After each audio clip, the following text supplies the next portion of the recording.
meningitis. Hay otros tipos, pero generalmente estas son patógenas y suelen ser estrictas en el ser humano. Lo que es la Eikenella y la Klebsiella van a tener algunas especies que también pueden causar una enfermedad. Se dice que son patógenos oportunistas. Por ejemplo, la Eikenella corrodens se va a encontrar en lo que serían las vías respiratorias superiores y puede producir una enfermedad en personas que tengan un traumatismo vocal o que, por ejemplo, sean inmunodeprimidas. Lo que es la Klebsiella tiene una especie que es la Klebsiella kingae, que esta especie generalmente provoca o se lo ha relacionado con enfermedades como, por ejemplo, la endocarditis o la artritis séptica.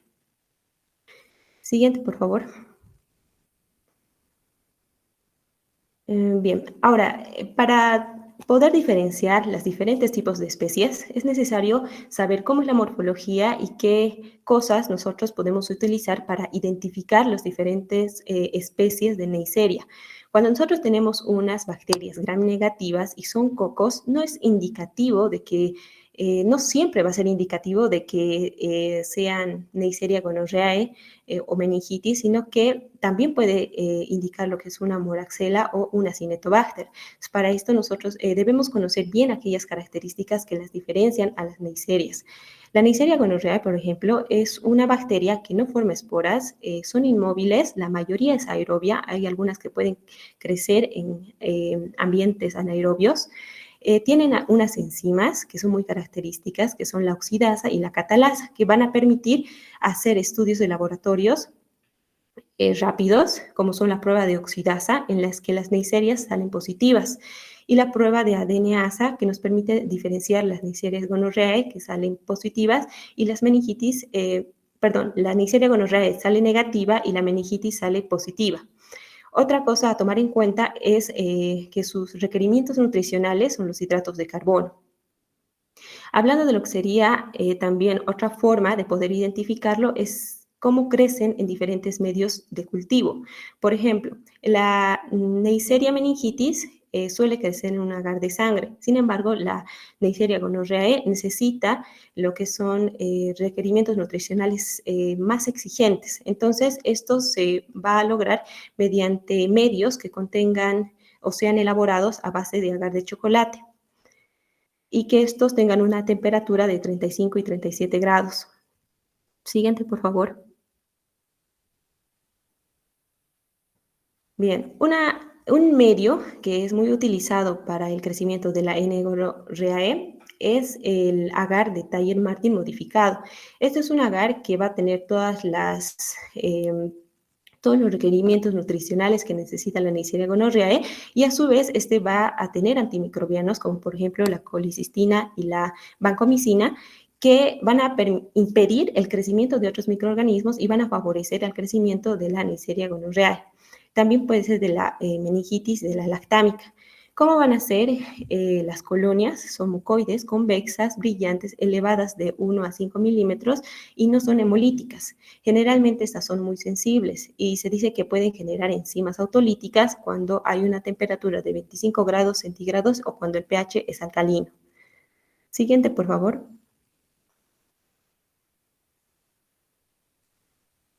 Bien, hablando de lo que es la Neisseria gonorrhoeae, sabemos que son gonococos, que estos, a diferencia de las otras Neisserias, forman colonias pequeñas. Son muy exigentes de sus requerimientos nutricionales, necesitan algunos aminoácidos como por ejemplo la arginina, el uracil. Sus colonias suelen ser opacas por una proteína que estos tienen en la membrana externa, que es las proteínas OPA. Luego tenemos que en su superficie externa cuenta con lo que son las fimbrias, que estas fimbrias le van a ayudar con la adherencia y también evitando lo que sería la fagocitosis. Generan ácido porque oxidan lo que son los hidratos de carbono, no los fermentan. Y habíamos mencionado que tienen oxidasa y catalasa. La catalasa es una enzima que se dice que desdobla lo que es el peróxido de hidrógeno en agua y en oxígeno. Siguiente, por favor. Hablando de lo que es la estructura de la Neisseria gonorrhoeae, vamos a empezar hablando con lo que son los pilis. Los pilis, habíamos mencionado, que son proteínas, son estructuras proteicas que estas van a tener una región aminoterminal y una región carboxiloterminal.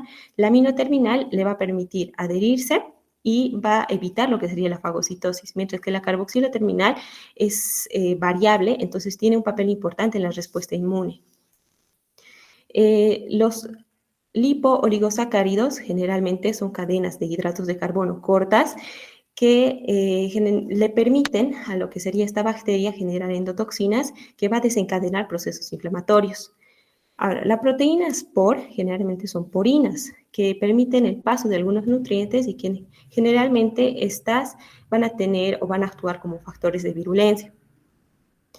Otras proteínas que encontramos son las fijadoras de hierro que se unen a la lactoferrina, a la hemoglobina y que a la transferrina también. Lo que hacen es agarrar lo que sería su hierro porque estas necesitan de este para poder sobrevivir. Los plásmidos se han encontrado en lo que sería esta bacteria y le han permitido tener resistencia a las tetraciclinas y también generan lo que serían las beta-lactamasas.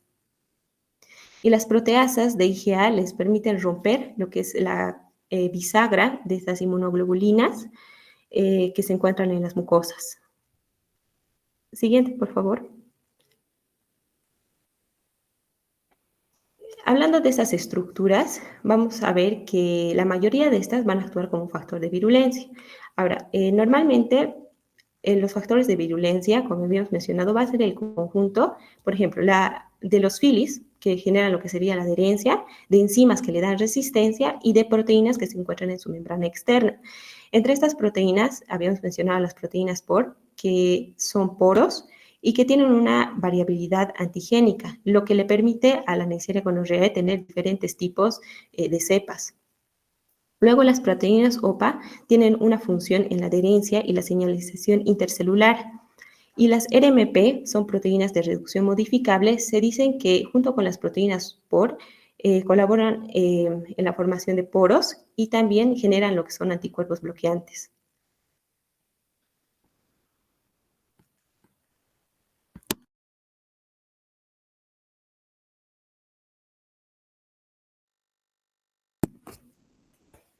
Los lipoligosacáridos, además de ser cadenas de hidratos de carbono, le permiten o le dan una característica importante a lo que es a esta bacteria porque genera lo que se conoce como la sialización, que básicamente es tomar el ácido siálico del cuerpo del ser humano y esto le permite evadir lo que sería la respuesta inmune, le permite ser resistente a los anticuerpos y al sistema de complemento.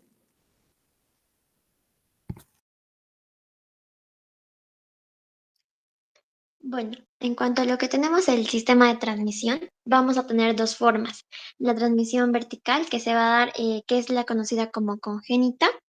Esta se va a dar, no va a ser a través de la placenta, no es intraplacentaria, se da a través del parto. Cuando una madre está contagiada por lo que es la gonorrea, cuando salga por el canal de parto, el niño va a ser contagiado y le va a le va a producir lo que es una conjuntivitis oftálmica neonatal. Y la segunda forma de transmisión es la transmisión sexual. Esta es la principal forma de transmisión de la gonorrea, ya que se va a dar en receptores específicos en la mujer a través del cervix y el endocervix, ya que después de la adolescencia no se le permite a la gonorrea quedarse en las células estratificadas. Van a pasar a lo que es el sistema reproductor, donde puede alojarse en la vagina, en el útero, o puede diseminizarse a través de la sangre en lo que son las trompas de falopio, el ovario. De la misma forma va a ocurrir en los hombres, se va a encontrar, su transmisión va a ser a través de la uretra y puede diseminarse en lo que es la próstata y el epidídimo. Además, también se encuentra que la mayoría de las mujeres son las portadoras y son asintomáticas en el 50% al primer contacto sexual. En cambio, los hombres pueden llegar a contraer lo que es la gonorrea entre el 20 y 30% después del primer contacto sexual. La patogenia. La principal patogenia que va a causar la gonorrea es el pus y pápulas hemorrágicas. Esto se va a dar a través de un mecanismo de acción. Primero va a deberse a la adherencia de la gonorrea del gonococo al epitelio no ciliado que puede encontrarse en lo que en el aparato reproductor o faringitis o en el recto. Eso le va a hacer a través de las bilis, que van a ser los principales adherentes, y la proteína OPA. Esos van a producir lo que es su fagocitosis y va a formar los fagolisosomas. Pero ¿cuál es el mecanismo que usa esta patogenia? Este mecanismo va a basar de los siguientes pasos. Primero empieza con la adherencia, que es a través de esta proteína OPA y las filis. Estas filis deben de conocer lo que es el receptor CD46 que se encuentra en las células ciliadas. Antes de llegar a este receptor, va primero, cuando hay el contacto con lo que es el epitelio, va a empezar una primera defensa, que puede ser a través de nuestra microbiota normal o la inmunoglobulina A, que es la primera respuesta de defensa. Pero como conocemos, este gonococo tiene lo que es la proteína proteasa de inmunoglobulina A. Entonces va a lograr evadir la primera respuesta inmunogénica. Eso provoca que empiecen a formarse microcolonias sobre el epitelio ciliado y empiecen a liberar lo que son los oligosacáridos y vesículas de la membrana extracelular del gonococo. Estos oligosacáridos van a activar lo que es el factor de necrosis tumoral, que es el principal mecanismo para la activación de la inflamación, al igual que las vesículas de la membrana extracelular. Además de que también van a estimular receptores que van a activar a lo que son las células dendríticas, los macrófagos y a los neutrófilos. Después de esto, vamos a ver que los macrófagos empiezan a estimular entonces estos receptores, los TLR, contra los gonococos que han sido detectados. Y al momento de activar estos, también se van a activar lo que son citocinas y quimiosinas, que van a ser los principales quimiotrayentes para los neutrófilos. Los neutrófilos van a invadir a lo que es el epitelio, van a tratar de tener la fagocitosis. Sin embargo, esta gonorrea presenta varios métodos de mecanismos de defensa, los cuales van a evitar la formación del fagolisosoma y van a lograr que los neutrófilos se marquen de opacidad. Estos van a ser expulsados de la submucosa como pus y es la principal patogenia que causa esta enfermedad. Además de que va a empezar a destruir las células a través de la fagocitosis. Cuando logra tener contacto con el receptor CD46, entonces este va a ser fagocitado a través de las células y va a lograr romper este fagolisosoma gracias a las proteínas POR, que son las porinas que van a destruir esta vesícula nocíptica, van a lograr duplicarse dentro de lo que es la célula y van a empezar la destrucción de estas. Los signos que causa. En la mujer va a causar una secreción vaginal, al igual que en el hombre va a ser una secreción. Es de tipo purulenta, va a causar dolor y ardor al orinar, va a causar aumento de la micción, dolor en la garganta, puede causar una faringitis. Gracias a la citocina se va a elevar, va a tener fiebre y las sensaciones sexuales van a ser dolorosas. En los hombres causa dolor y ardor al orinar, causa una micción frecuente, secreción, purulento también. Puede diseminarse y podemos encontrar testículos inflamados y dolor en la garganta, igualmente la faringitis. Las enfermedades que causa una Neisseria gonorrhea es la gonococcemia, que es la diseminación a través de sangre. Principalmente causa una artritis. Puede ser artritis supurativa, va a causar fiebre, artritis purulenta y artralgias migratorias. La oftalmia neonatal, esto es a través del canal de parto. Y las mujeres, principalmente va a ser una lesión en las trompas uterinas, una enfermedad inflamatoria pélvica y una infección anosectal. En los hombres puede causar epididimitis y ocasionalmente. En cuanto a la epidemiología, el humano es el principal reservorio de esta enfermedad. Las principales portadoras asintomáticas van a ser las mujeres en el 50% y puede existir una transmisión de la madre al niño a través del parto. Se encuentra principalmente entre los 15 y 24 años y la principal mecanismo de transmisión es a través de contacto sexual. En cuanto al tratamiento, prevención y control, vamos a encontrar que se recomienda la ceftriaxona y acitromicina. Entre la prevención se encuentra la educación sexual, una detección precoz de los casos para el tratamiento, el control de estos casos. En cuanto a los neonatos, cuando ha tenido la infección neonatal, se puede dar una quimioprofilaxis con nitrato de plata al 1%, que es una pomada, tetraciclinas y eritromicina. Se ha descubierto también que la ceftriaxona ya es resistencia. En cuanto a una alta resistencia, también se puede dar un ciprofloxacino. Y hay complicaciones con clamidia, entonces se puede recomendar la citromicina, por lo cual un tratamiento conveniente es la combinación de la ceftriaxona con la citromicina.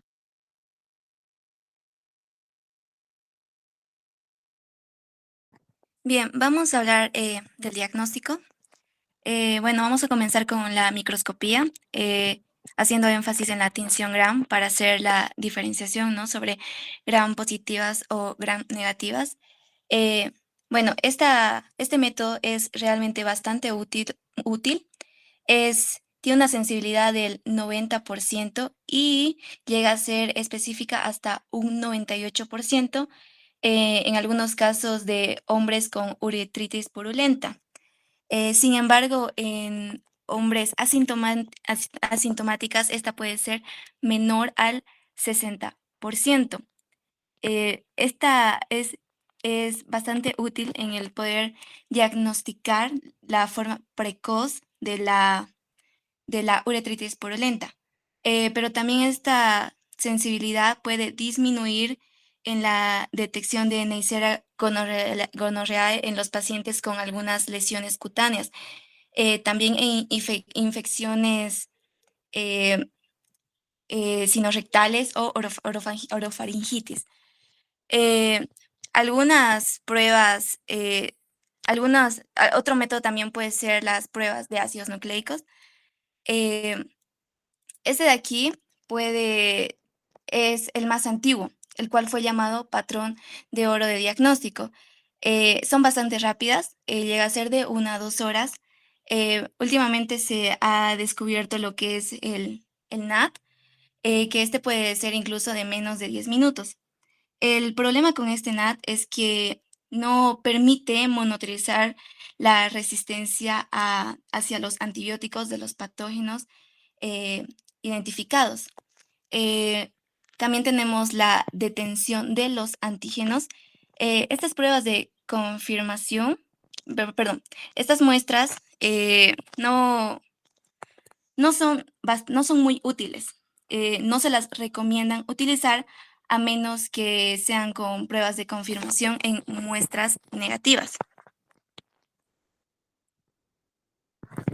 Siguiente, por favor.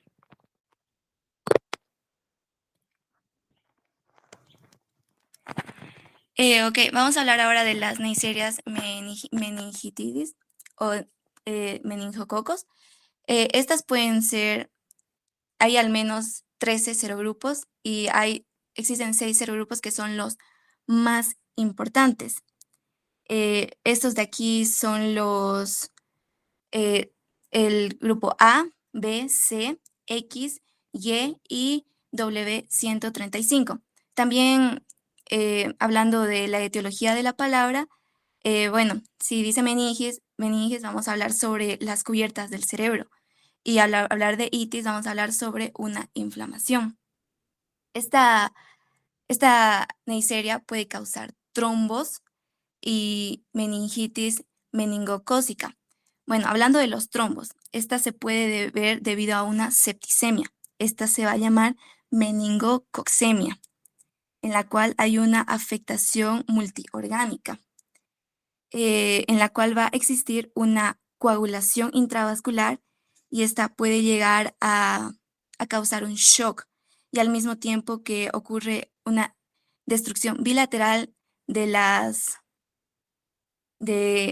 glándulas suprarrenales, lo que le vamos a llamar como síndrome de Waterhouse. Bueno, sabemos que esta bacteria funciona por medio de las adherencias por pili. Estas pilis están formados por subunidades proteicas llamadas pilinas. Eh, Estas pueden ingresar en la sangre y causar meningococcemia, como hablamos en la parte de los trombos, y mayormente esta tiene incidencia en bebés y adolescentes. Algo que me olvidé recalcar en la parte de la estructura es que, bueno, al ser una gram negativa tenemos que tiene menor cantidad de peptidoglucanos. Su cápsula tiene restos de ácido eh, ciálico y su membrana externa eh, contiene porinas, las cuales son las A y la B, y esta puede ayuda realmente a la difusión de nutrientes. Y algo también que vale la pena resaltar es que estas porinas fueron de bastante interés en el desarrollo de las vacunas.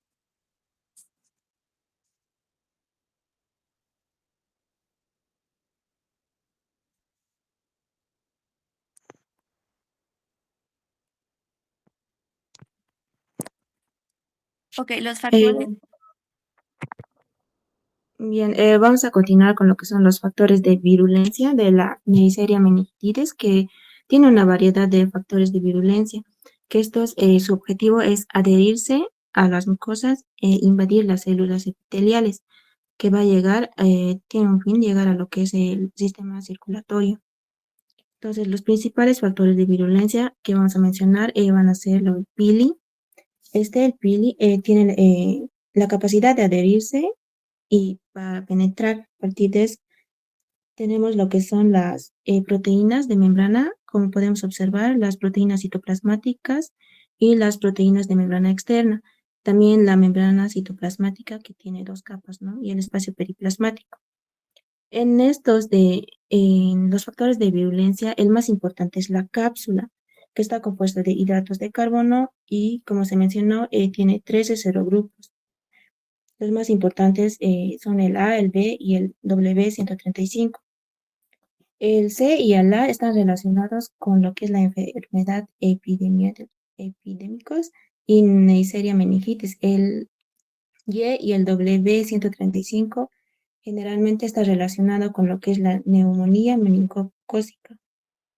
Y después tenemos lo que son los lipopolisacáridos, que cumplen una función importante, que es una endotoxina bacteriana.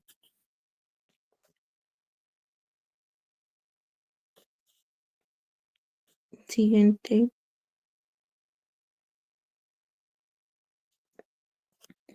Bien, el mecanismo de patogenicidad. La Neisseria meningitidis tiene como un único reservorio lo que es el ser humano, por lo cual la fuente de infección va a ser las personas infectadas, que va a eliminar el microorganismo al medio ambiente. Y a partir de eso, nosotros vamos a eliminar y va a ingresar por lo que es la nasofaringe. Una vez que la bacteria entra por la nasofaringe, se fija en los receptores específicos del epitelio cilíndrico, no ciliado de lo que es la nasofaringe. Y a través de esto va a ocurrir una interacción específica de lo que es el pili, que esto es lo que se adhiere, ¿no?, a las mucosas. Y entonces es lo que va a hacer es estimular la endocitosis. Y a partir de la transitosis va a ingresar hacia lo que es el torrente sanguíneo.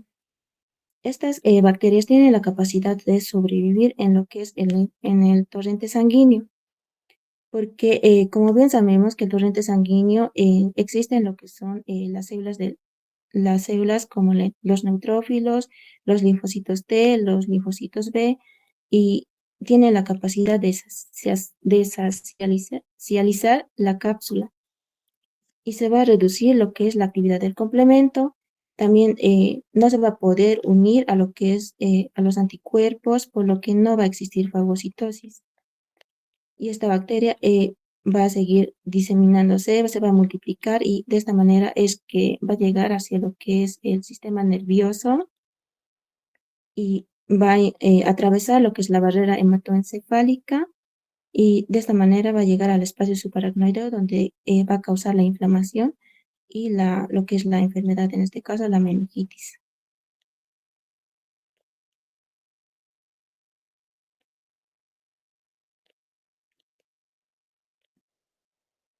Aquí vemos, ¿no?, cómo se está adhiriendo la bacteria y la proliferación que va a existir, la invasión hacia lo que es el torrente sanguíneo, que puede causar un daño importante y una inflamación a nivel de las paredes de los vasos sanguíneos también, lo que puede causar trombosis y etcétera.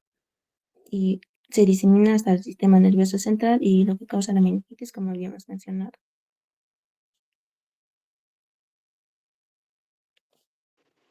Bien, a continuación voy a explicarles lo que es el proceso patogónico de los meningococos.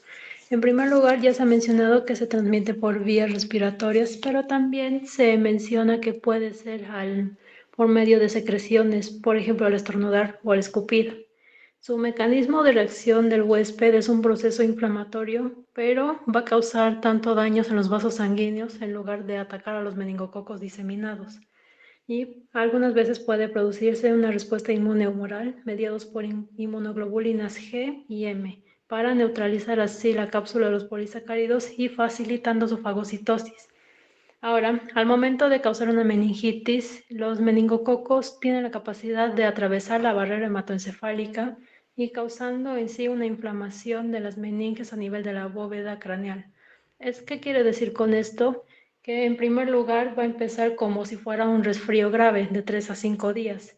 Y para esto tendría que existir cefalias, señales como si estuvieras con gripe, pero también una característica es que va a tener dolores en la nuca y también dolores en el cuello, pero también las náuseas y también consecuencias a nivel neural, por ejemplo, ataxias o síntomas de confusión. Y también a nivel de los vasos sanguíneos se va a presentar petequias, cosa que puede ser una señal de septicemia, que generalmente es por lo que mueren los pacientes.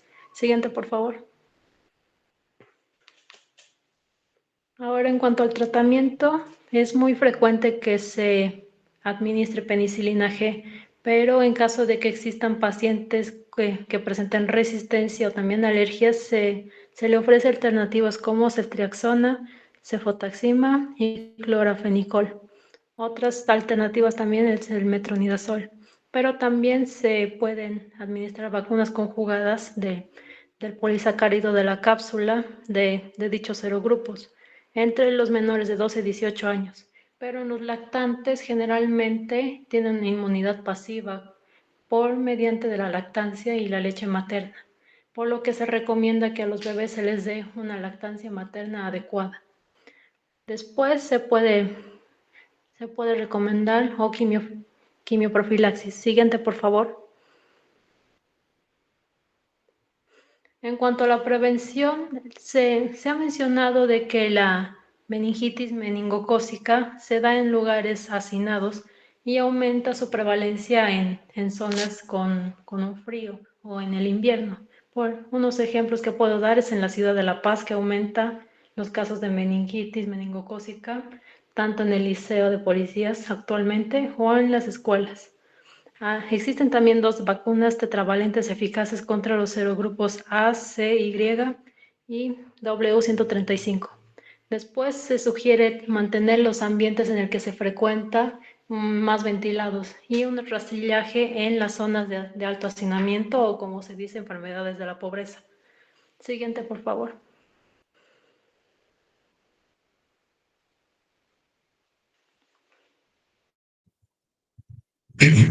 Vamos a continuar con lo que es la epidemiología. Como epidemiología, podemos ver que para lo que es la Neisseria meningitis va a ser el ser humano como único reservorio. Va a haber portadores asintomáticos entre 1 a 40%, pero esto va a variar obviamente de acuerdo en lugares donde hay mayor hacinamiento y lugares donde hay menor hacinamiento. La transmisión va a ser por gotas, por gotitas aerosólicas de secreción del tracto respiratorio. Pero esto no va a ser así de sencillo. Esto necesita que una persona infectada esté cerca de una persona no infectada y por un tiempo prolongado. La mayor incidencia se va a dar en lo que son los bebés en menores de un año, adolescentes, ancianos y personas que viven en hacinamientos y las personas o pacientes que principalmente tienen alteraciones en su sistema inmunológico. Esta va a tener un predominio en las estaciones de invierno Y también podemos observar aquí que cada serogrupo va a predominar en diferentes lugares. Por ejemplo, el serogrupo A va a predominar en lo que es en África y Asia, y el serogrupo B va a estar prácticamente en todo el mundo, así como el serogrupo C en todo el mundo. El serogrupo Y en Norteamérica, en los países de Norteamérica, y el serogrupo W135 va a estar en los países o en África. Siguiente, por favor.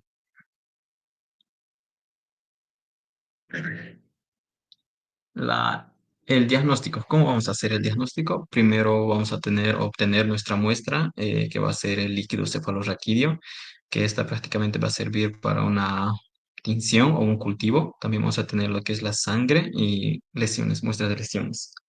Primero vamos a tener lo que es la tinción de Gram. Con la tinción de Gram vamos a poder diferenciar los diplococos. Vamos a ver lo que son los cocos gram negativos. Y bueno, estas normalmente van a ser en dos, o sea, son diplococos de dos en dos. Y también vamos a tener el cultivo. Este cultivo va a ser, o puede tener medios como el agar sangre, pero va a ser mejor si va a ser utilizado medios enriquecidos. Va a ser positivo a la catalasa y también va a dar una reacción positiva a lo que es la oxidasa. Al igual que se pueden utilizar métodos moleculares como lo que es el PCR. Siguiente, por favor. Ahora veremos lo que son las otras especies de Neisseria, como podemos ver aquí en un apartado, donde están la Neisseria lactámica, Zika, mucosa, Cinerea, etcétera. Va a haber muchas, pero prácticamente la mayoría de estas van a ser no patógenas y pueden presentarse como unos microorganismos comensales en la orofaringe del ser humano. Estos microorganismos a veces pueden estar prácticamente asociados a algunas enfermedades.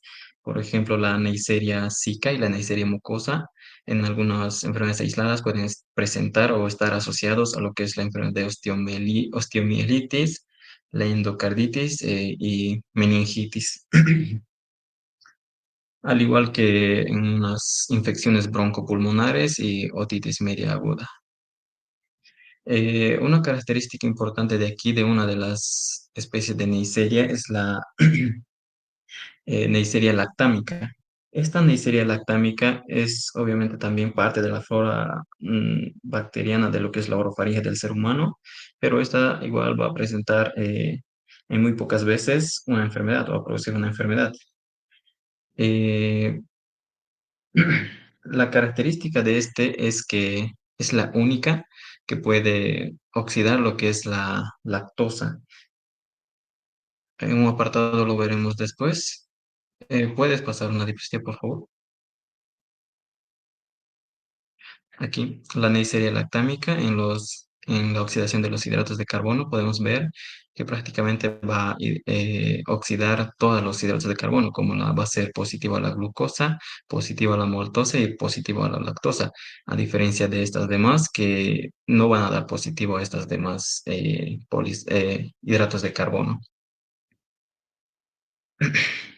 ¿Me puedes volver, por favor?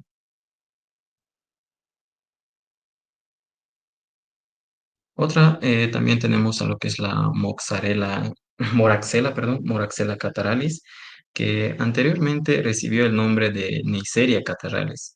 Ya después se le cambió el nombre a eh, Branhamella cataralis y ahora lo conocemos como Moraxella cataralis. Como podemos ver en la imagen inferior, eh, va a ser un diplococo gran negativo.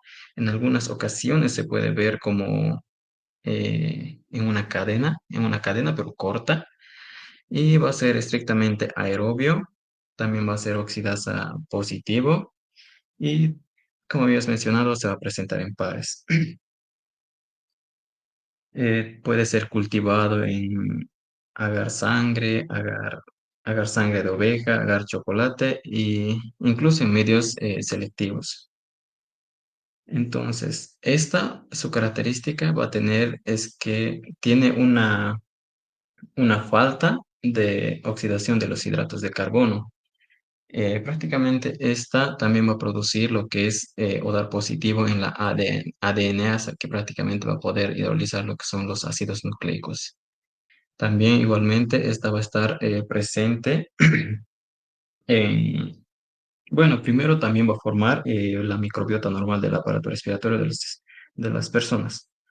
Va a estar presente en 40-50% de los niños sanos en edad escolar. Sin embargo, bajo algunas circunstancias o ciertas circunstancias, especialmente en factores predisponentes como la edad, enfermedades pulmonares crónicas y, bueno, puede llegar a producir hasta bronquitis, bronconeumonía, sinusitis, incluso conjuntivitis, también otitis media aguda.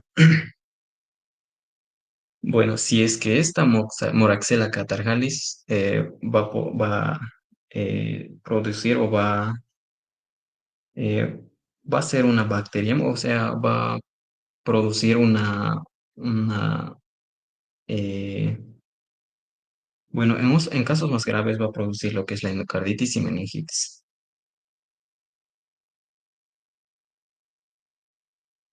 ¿Puedes pasar, por favor? Lo habíamos mencionado, la Moxarella cataralis, la Moraxella cataralis, perdón, va a tener una falta de oxidación de lo que es la glucosa, la maltosa y la lactosa. Como podemos ver aquí abajo, va a dar negativo a la glucosa, negativo a la maltosa y lactosa, pero a lo que sí va a dar positivo es la ADNasa. Bueno, el tratamiento para esto prácticamente va a ser la penicilina, aunque en algunos casos va a producir lo que es la resistencia, porque esta también va a producir lo que es la beta-lactamasas. Pero después de eso va a ser eh, sensible a muchos otros antibióticos como las cefalosporinas, las tetraciclinas y también a una combinación de lo que son los beta-lactámicos con inhibidores de la beta-lactamasas.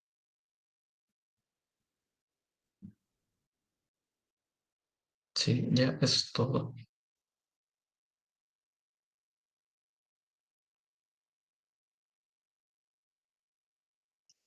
¿Terminaron?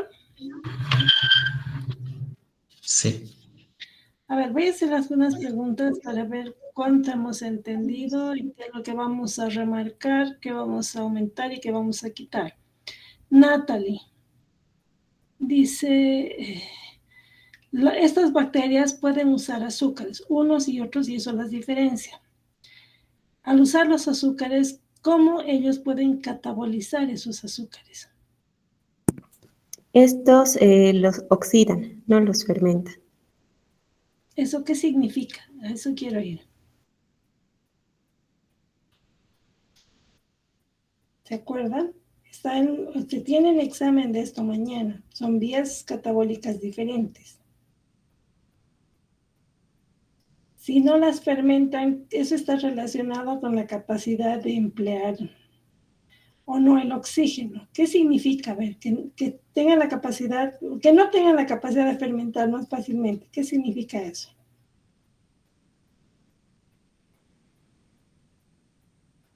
Acuérdense, estoy preguntando algo relacionado con el examen de mañana. Y hace que la sustancia pierda electrones. Bueno, está definiendo lo que es oxidación. Si ustedes se fijan, eso está estrechamente relacionado con la capacidad de la bacteria de utilizar o no también el oxígeno. Si no fermenta, significa que sus procesos sus reacciones de óxido reducción, todo el proceso catabólico no puede suceder en anaerobiosis. Y los productos finales de la fermentación pueden ser otros, en el caso de la fermentación, les digo, pueden, por ejemplo, generar alcoholes, ácidos, acetoína, etcétera, en un proceso de fermentación. Algunas bacterias tienen esa característica, Neisseria no las tienen. ¿No es cierto? Y eso está muy relacionado con el tema de metabolismo. Mañana me van a entender mejor.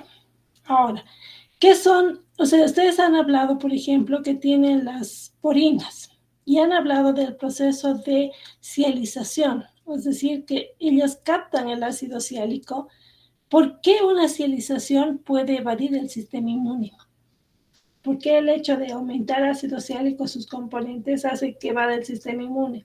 Natalie. Porque este se va a empezar a parecerse a lo que sería, a parecerse a estructuras que tenemos en el cuerpo, entonces van a pasar como propias o no los van a identificar. Se llama lo que es el mimetismo molecular. Exactamente, se produce un mimetismo molecular. A ver, ¿por qué les pregunto? Si se fijan en una clase, a mí no me interesa que se aprendan de memoria. Lo que trato de hacer en estas clases es que el momento de estudiar ustedes vayan analizando lo que están estudiando y eso van a lograr en la medida que lo hagan con tiempo. O sea, que cada semana le empleen un poquito de tiempo, un poquito de tiempo para entender el tema que avanzaron. Si le pregunto a, déjenme ver, Gina, usted ha hablado algo, no sé qué escrito aquí. Usted ha hablado algo de los antimicrobianos, si mal no recuerdo. ¿Hay resistencia de los antimicrobianos, a los antimicrobianos por parte de las Neisseria gonorrea específicamente? Si yo le preguntara a Gina después de estudiar, primero, ¿cuál es el medicamento de primera elección si tuviéramos un paciente con gonorrea? El primer medicamento, perdón, ahora Sí, sí. adelante. Sí, el primer medicamento que nosotros le estaríamos dando al paciente con gonorrea es la ciprofloxacina. Y sí he hablado, es cierto que antes se les daba todo ciprofloxacino. ¿Ha visto si hay resistencia a los antimicrobianos? Sí, presenta una resistencia principal. Primero se daba un tratamiento con penicilinas. Sin embargo, al día de hoy ya hay resistencia para eso. Entonces el tratamiento se hace combinado. Se utiliza la ceftriaxona con la citromicina. Ya, entonces, si vamos más o menos de acuerdo a la generación de resistencia, primero la penicilina, apareció resistencia, pasaron a las quinolonas, como dice ciprofloxacino, actualmente también hay mucha resistencia, por lo tanto se suele emplear cefalosporinas de tercera generación. Sin embargo, hoy en día hay cepas resistentes y esa es una alerta mundial. Esta es una bacteria que es una alerta por precisamente los mecanismos de resistencia. Si nos vamos con Sara,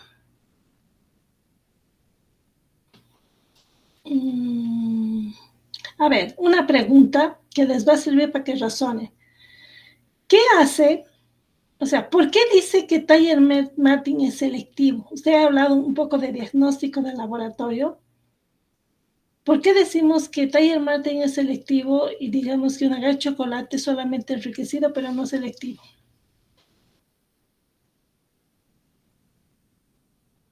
Sara. Sí, bueno, es necesario eh, eso.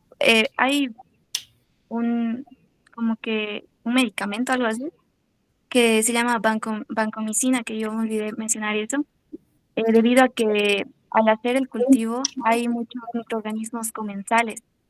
Entonces es necesario eso para poder eh, solamente sacar los microorganismos necesarios. Y a ver, si le pregunto, no solo a Sara, a todos los que están en la clase hoy día, ¿cuál es la diferencia entre un medio de cultivo selectivo y uno diferencial?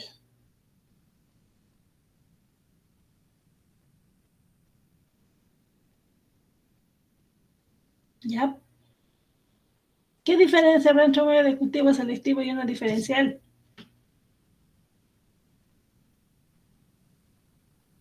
Sara, ¿se anima? ¿De acuerdo a lo que usted ha visto?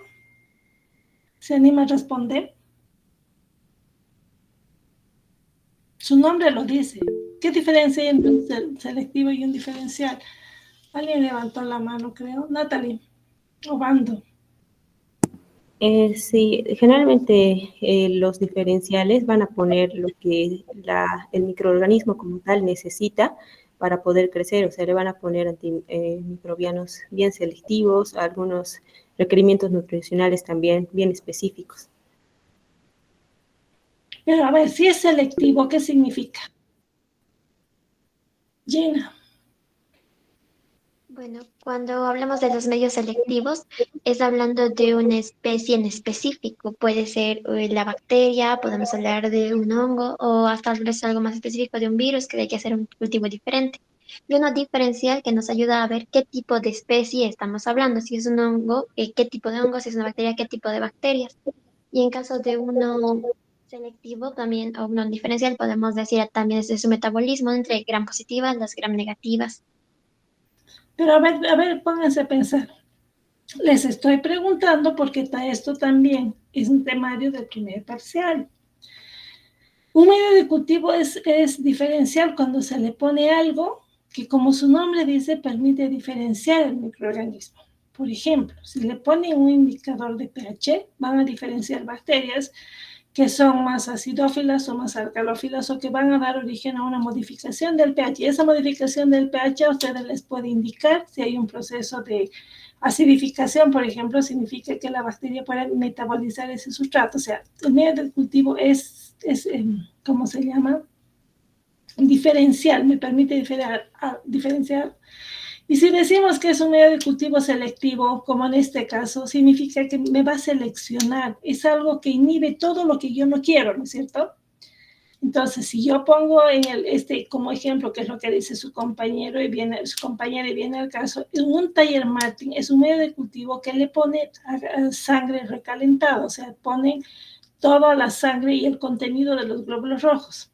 Pero le ponen, como decía su compañera, vancomicina, y ahí como le ponen varios antibióticos. ¿Qué función tienen los antibióticos? Inhibir a toda la flora que no me interesa. Pero sí va a permitir el crecimiento de la bacteria. ¿Por qué? Porque esos antibióticos a estas bacterias no le hacen nada, naturalmente no le hacen nada. ¿Me deja entender? ¿Quedó claro? Presten atención a lo que les estoy diciendo. Entonces, si hablamos de Neiserias, utiliza un medio de cultivo selectivo y selectivo el medio de Thayer Martin. Si pasamos con Yomali, dice, entonces la presentación que usted tiene dice que uno de los factores de virulencia es su capacidad de inhibir el factor H. ¿Nos puede explicar un poco de eso?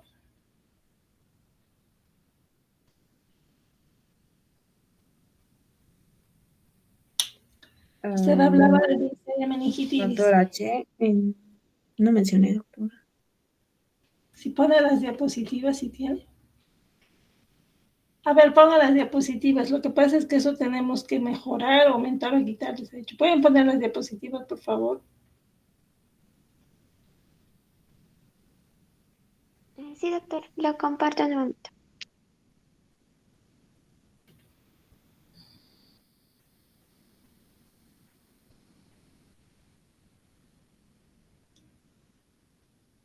Si le vuelvo a preguntar a Yomali, usted ha hablado de Neisseria meningitis.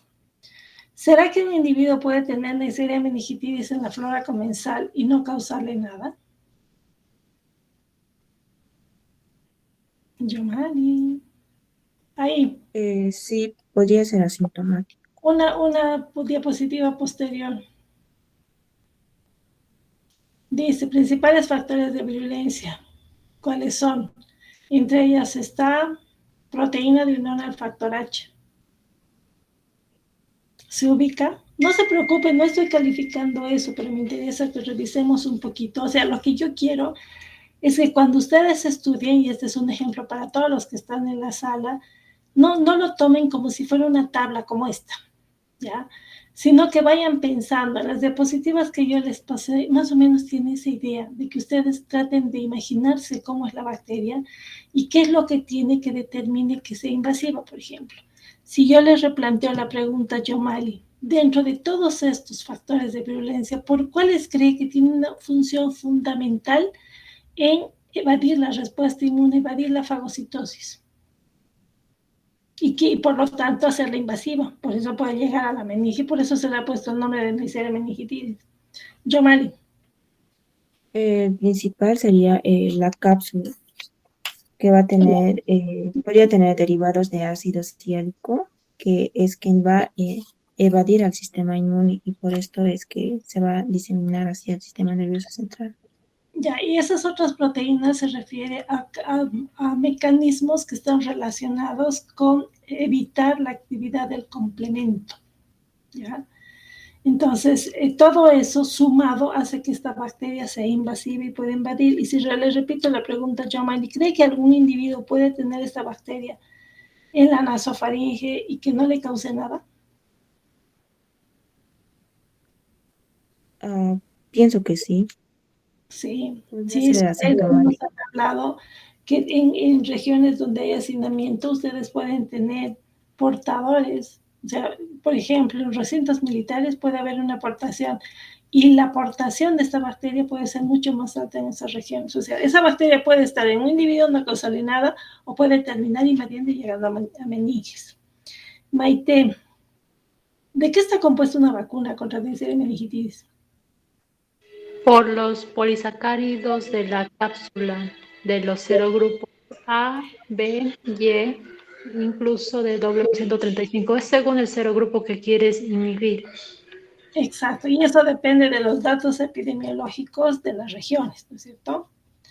Exacto. Y Pascual, ¿tenemos alguna información sobre la epidemiología en Bolivia? De Bolivia, no.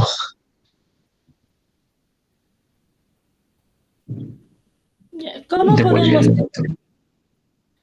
ya, eh, ¿cómo podemos diferenciar entonces, si tuviéramos que resumir, Pascual, porque usted ha dado parte de eso, ¿cómo podríamos diferenciar así puntualmente una Moraxella catarrhalis de una Neisseria como una Neisseria meningitidis? Porque los dos pueden encontrarse en la flora comensal. ¿Cómo podríamos diferenciarlo? Según si resumimos. Ya, primero podemos diferenciarlo por lo que es la oxidación de los carbohidratos. En este caso, la moraxela va a tener una baja oxidación con respecto a los carbohidratos. Y también uno podemos hacer una diferenciación es por la ADNasa, porque la moraxela va a presentar ADNasa, en cambio las demás neiserias, incluyendo la meningotitis, no va a presentar lo que es la ADNasa. Si ustedes entonces, si resumimos entonces, ¿qué tienen que saber de esto? Fundamentalmente, los dos representantes más importantes que tienen que quedarles claro, más que el moraxella, son Neisseria meningitidis y Neisseria gonorrea. Van a establecer, cuando estudien ustedes, imagínense un género que tienen en común estas dos y partan de las enfermedades que producen. Van hacia atrás y ustedes identifican por qué esas enfermedades pueden ser producidas, o sea, qué tienen de especial cada una de las bacterias para producir esto. Otra cosa que es bien interesante que analicen, por qué hay vacunas, por ejemplo, contra Neisseria meningitidis y no hay vacunas contra Neisseria gonorrea. Algo tiene que estar pasando. ¿Qué tienen en común las proteínas de membrana externa, que son las tres importantes, que tienen una función importante dentro de lo que es la patogenia? Si vemos un poquito lo que ya les había mencionado, ¿qué nos interesa en cada uno de estos microorganismos? Traten ustedes de establecer asociaciones, de ver si produce, por ejemplo, una uretritis, Neisseria gonorrea, ¿por qué lo produce? ¿Qué tiene de especial la bacteria? ¿Qué características especiales tiene? Otra cosa que se les suele preguntar mucho son los hospederos, porque esa es la fuente de infección para el ser humano. Van a haber bacterias como estas que tienen como único huésped el ser humano, o sea que no puede haber transmisión a partir de animales ni de otras fuentes. Luego pueden asociar, por ejemplo, las características o exigencias nutricionales con la capacidad de producir enfermedad. Si se fijan, Neisseria gonorrea solo se transmite por contacto directo, por contacto sexual. ¿Por qué? Porque es una bacteria extremadamente fastidiosa. No puede sobrevivir bajo condiciones ambientales externas. Es un poquito más resistente a Neisseria meningitidis. Entonces, cuando ustedes estudian, y esto vamos a repasar un poquito ya cuando se acerque a nuestro segundo parcial, vamos a ir viendo cada una de las bacterias, pero lo único que les pido es que no la estudien como si estuvieran viendo una tabla y repasando una tabla. Traten de establecer asociaciones, causa-efecto. Si produce tal enfermedad, porque algo tiene que tener de especial. Eso les va a permitir establecer asociación de ideas. Y eso evitamos con eso que se aprendan de memoria tablas, que cuando llega un momento en que tengan que preguntárseles de todo el conjunto suelen mezclar tablas, les digo tablas porque se aprenden de memoria sin establecer asociaciones. Creo que con eso hemos terminado.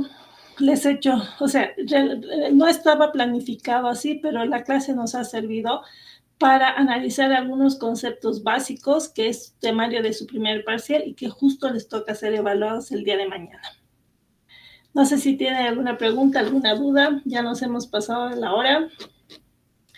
Y si no, nos vemos la siguiente semana, chicos. Ya se les va a subir el temario. Y lo que les recomiendo, no les cuesta mucho entrar a una clase de 45 minutos, una hora, que siempre les pueda favorecer o ayudar en algo.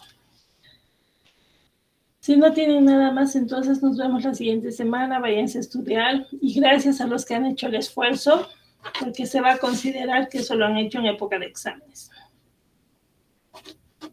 Gracias, doctora. Hasta luego. Listo, chicos. Gracias. Hasta luego. Estén bien. Gracias, doctora. Hasta luego, doctora. Chao.